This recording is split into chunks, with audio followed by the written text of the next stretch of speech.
One thing unique about the office of sheriff is that you are selected to serve in that position by the people that live here in the county. And they, every day they have a voice in what goes on. If I'm not responsive to the folks that live here, I probably wouldn't be sheriff very long. I'm not saying that there's not politics in my job, because there is. Obviously, I hold a political office. But the commissioners don't dictate to the sheriff's office how law enforcement is to be done in this county. The citizens do. We're in an incorporated town or a municipality. Sometimes the mayor and council may want the law enforcement in that particular area to do certain things. That might be beneficial for that particular council member or that particular mayor, but not necessarily overall good for the entire community. So I think there's a great benefit to having an elected official as a law enforcement officer. I would hope that someone would say that I'm honest, I have integrity, and that I hold the folks that work for me to that same standard.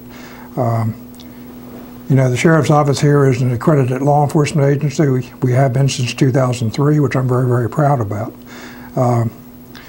And as part of that, we have an ongoing, every 3 years, we have someone that comes in from outside of the area throughout the entire country.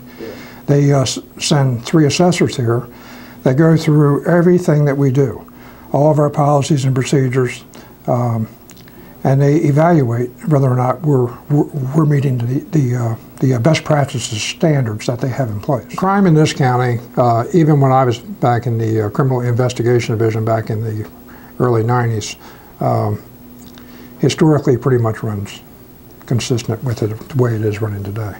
We're very fortunate that we don't have a whole lot of serious crime here. Most of our crime here is tied directly to drugs. Probably 90% or better is tied directly to drugs here in the county.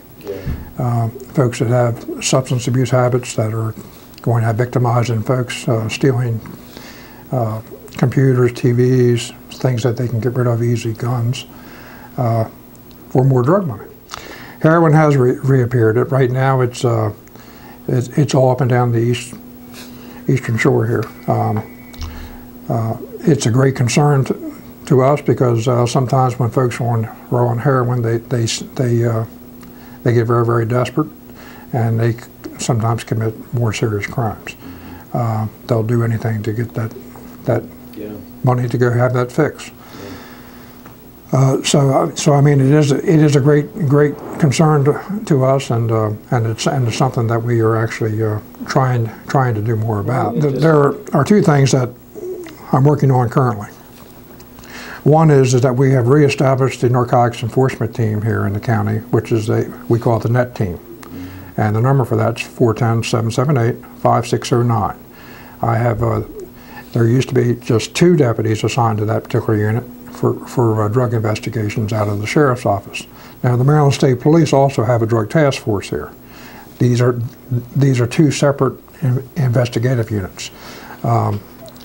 And the number for the drug task force for the state police is 410-778-3744, just for your listeners.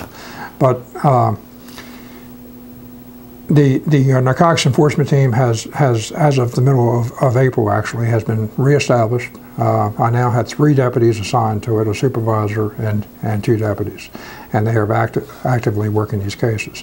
So strict, good enforcement, going after the bad guy, going after the drug dealers, going after the folks that are transporting these drugs in here are a high priority for this office. The other thing that I was going to mention to you is up and down the eastern shore, and actually throughout the state of Maryland, just a couple days ago, the Maryland Sheriff's Association, Sheriff Phillips in Dorchester County, sent out a request to know who, if anyone, was looking at maybe carrying Narcan, which is something that we can give someone who's OD'd on heroin, and hopefully be able to bring them right back.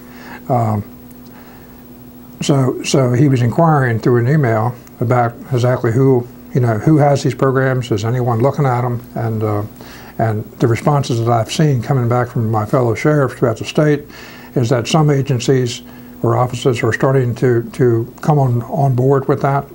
Some are still in the implementing process.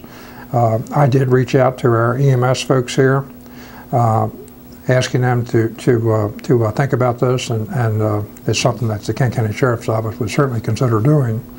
Yeah, a lot of times we are the first one there, and if we can do the Narcan mist, you know, and hopefully save someone's life, we're certainly interested in doing that. I have no problem with medical marijuana if it's being prescribed properly now. The really thing that what really worries me about legalization of marijuana is I don't know that we know for sure what it's going to do to our youth. I think it sends a bad message, and I think that as a taxpayer, with having it legalized, we're going to have a lot of folks that are going to have substance abuse issues that are going to need treatment. And my experiences over the years in seeing that take place means that the taxpayers are going to have to pay for that burden. Do I think that there's a lot of revenue that can be made from it, tax-wise? Well, I think so. I'm also concerned about the folks that get behind the wheel of a car after having whatever they've had as far as 2 or 3 joints or a joint or whatever, and then getting behind the car driving it. It's going to become very difficult for law enforcement to identify. You know, you're not going to smell the alcohol. You may smell the weed, and have some indications that, you know, there definitely shouldn't be behind the wheel of a car. But how are we going to prove that in a court of law? I think, at least in this county, alcohol has always been a problem for our youth. It probably will always be a problem for our youth, even regardless of our efforts to try to curb that activity. Our local ASAC here, which is the Adolescent Substance Abuse Coalition, actually provide us grant money to go out and look for underage drinking, underage parties, and so forth. And we have some other programs that we are involved in with that. But alcohol has always been a problem. It probably always will be a problem. We are here to protect and serve, and we try to do our best. We encourage folks to communicate with us. It helps us do our job to their satisfaction. And my door is always open. I want to give you some phone numbers if I could, that folks can reach me by. They can certainly call me here at the office at 410-778-2279. They can call me at home at 410-778-6443, or they can call me on my cell phone 24/7 at 410-708-0607. And I would encourage folks to do that. That's how I can better serve you as your sheriff.